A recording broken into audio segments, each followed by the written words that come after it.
അമേരിക്കയിൽ വിവാഹ ദിനത്തിൽ ഹെലികോപ്റ്റർ തകർന്ന് മലയാളി യുവാവും പൈലറ്റും മരിച്ചു. അപകടത്തിൽ പരിക്കേറ്റ വധു ജസ്നി നിലവിൽ ചികിത്സയിലാണ്. അമേരിക്കയിൽ നിന്നും മധു കൊട്ടാരക്കര കൂടി ചേരുന്നുണ്ട്. മധു, എന്താണ് വാർത്തയുടെ വിശദാംശങ്ങൾ?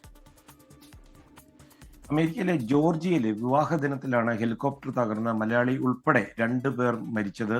അറ്റ്ലാന്റ സ്വദേശികളായ ഫിജി ഫേബ ദമ്പതികളുടെ മകനും അതുപോലെ ഡെൽറ്റ എയർലൈൻസിലെ പൈലറ്റുമായിരുന്ന ഡേവ് ഫിജി, അതുപോലെ ഹെലികോപ്റ്ററിന്റെ പൈലറ്റ് എന്നിവരാണ് ഈ അപകടത്തിൽപ്പെട്ടത്, മരിച്ചത്. ഈ ഡേവിന്റെ വിവാഹമായിരുന്നു കഴിഞ്ഞ വെള്ളിയാഴ്ച രാത്രി 10:30 ഈ അപകടം നടന്നത്. ഈ അപകടത്തിൽ പരിക്കേറ്റ വധു ജസ്നി ഇപ്പോൾ നിലവിൽ ചികിത്സയിലാണ്.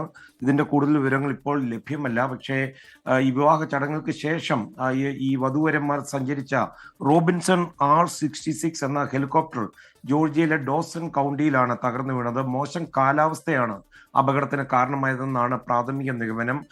ഈ വരൻ ഡേവും അതുപോലെ ഹെലികോപ്റ്റർ പൈലറ്റും സംഭവ സ്ഥലത്ത് വെച്ച് തന്നെ മരണപ്പെടുകയായിരുന്നു.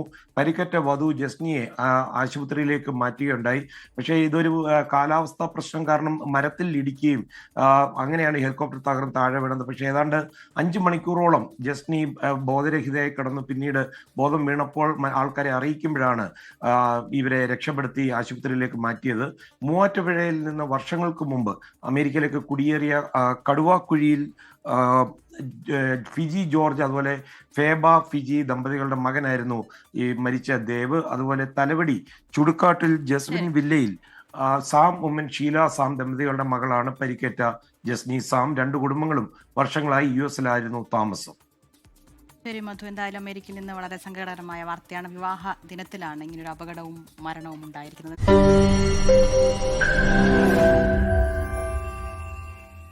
ലോകത്തെവിടെയായാലും ഏത് സമയത്തും 24 വാർത്തകളും ഓഗ്മെന്റഡ് റിയാലിറ്റി പാക്കേജുകളും എക്സ്പ്ലെയിനറുകളും വിശദമായി കാണാൻ ഞങ്ങളുടെ YouTube ചാനൽ നിങ്ങൾക്ക് സബ്സ്ക്രൈബ് ചെയ്യാം.